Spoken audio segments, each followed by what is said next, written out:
Hello guys, അപ്പോൾ ഞാൻ എൻ്റെ മോർണിംഗ് ബ്രേക്ക്ഫാസ്റ്റിനുള്ള വീഡിയോ ആണ് ഇത് കാണിക്കുന്നത്.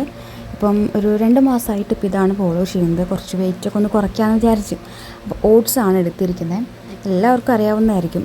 ഒരു 4-5 ടീസ്പൂൺ ഞാൻ ഓട്സ് എടുത്തിട്ടുണ്ട്. അതുപോലെ തന്നെ അതിലേക്ക് ഡ്രൈ ഫ്രൂട്ട്സ് നന്നായിട്ട് കഴുകി വെച്ചിട്ടുണ്ടായിരുന്നു. നമ്മുടെ കാഷ്യൂ നട്ട്സും അതുപോലെ തന്നെ ഉണക്കമുന്തിരിയും നമ്മുടെ കാരയ്ക്കും അതെല്ലാം കൂടെ അതിൽ ആഡ് ചെയ്യുന്നുണ്ട്. നന്നായിട്ട് കഴുകി വൃത്തിയാക്കി വെച്ചതാണ് കേട്ടോ. അപ്പോൾ അതിലോട്ട് ആഡ് ചെയ്ത് കൊടുക്കുന്നുണ്ട്. ഇതല്ലാതെ കഴിക്കാൻ എനിക്ക് വലിയ ഇഷ്ടമൊന്നുമല്ല. അപ്പോൾ അതുകൊണ്ട് ഇതിൽ നമ്മൾ ജ്യൂസായിട്ട് ഷേക്കായിട്ട് പോലെ ഉണ്ടാക്കി അങ്ങനെ കഴിച്ചിട്ട് പോലെ വെച്ചിട്ടാണ് ഇതിൽ ആഡ് ചെയ്യുന്നത് ഞാൻ. അങ്ങനെ നന്നായിട്ട് ഇത് ആഡ് ചെയ്ത് കൊടുത്തതിന് ശേഷം ഞാൻ പിന്നെ 2 റോബസ്റ്റാണ് ഇതിലേക്ക് ആഡ് ചെയ്യുന്നത്. മധുരത്തിന് വേണ്ടി പിന്നെ വേറെ ഒന്നും ഞാൻ ആഡ് ചെയ്യുന്നില്ല. 2 റോബസ്റ്റാണ് കേട്ടോ. നല്ല മധുരം 2 റോബസ്റ്റാണ്. അപ്പോൾ ഞാൻ നന്നായിട്ട് തൊലിയൊക്കെ കളഞ്ഞത് ഇതുപോലത്തെ ചെറിയ വട്ടത്തിൽ അരിഞ്ഞ് ആഡ് ചെയ്ത് കൊടുക്കുന്നുണ്ട്. ഇത് നമ്മുടെ സ്കിംഡ് മിൽക്കാണ്. നമ്മൾ കൊഴുപ്പൊക്കെ കളഞ്ഞ പാലാണ് ആഡ് ചെയ്യുന്നത്. നമുക്കിത് നന്നായിട്ടൊന്ന് അടിച്ചെടുത്തിട്ട് വരാം. അങ്ങനെ നന്നായിട്ട് അടിച്ചെടുത്തിട്ട് വന്നിട്ടുണ്ട് കേട്ടോ.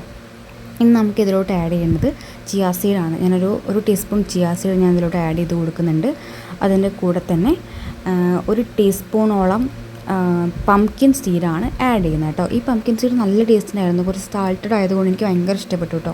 അപ്പോൾ അതും കൂടെ ഇട്ട് കൊടുക്കുന്നുണ്ട്. അങ്ങനെ ഇതിൻ്റെ കൂടെ 2 പുഴുങ്ങിയ മുട്ടയും കൂടിയാണ് കഴിക്കുന്നത്. അതാണ് രാവിലത്തെ ബ്രേക്ക്ഫാസ്റ്റ്. സത്യം പറഞ്ഞാൽ ഫസ്റ്റൊക്കെ എനിക്ക് നല്ല രീതിയിൽ വിശക്കുന്നുണ്ടായിരുന്നു. എനിക്ക് ഒട്ടും പറ്റുന്നുണ്ടായിരുന്നില്ല. ഇപ്പോൾ ഓക്കെയാണ്.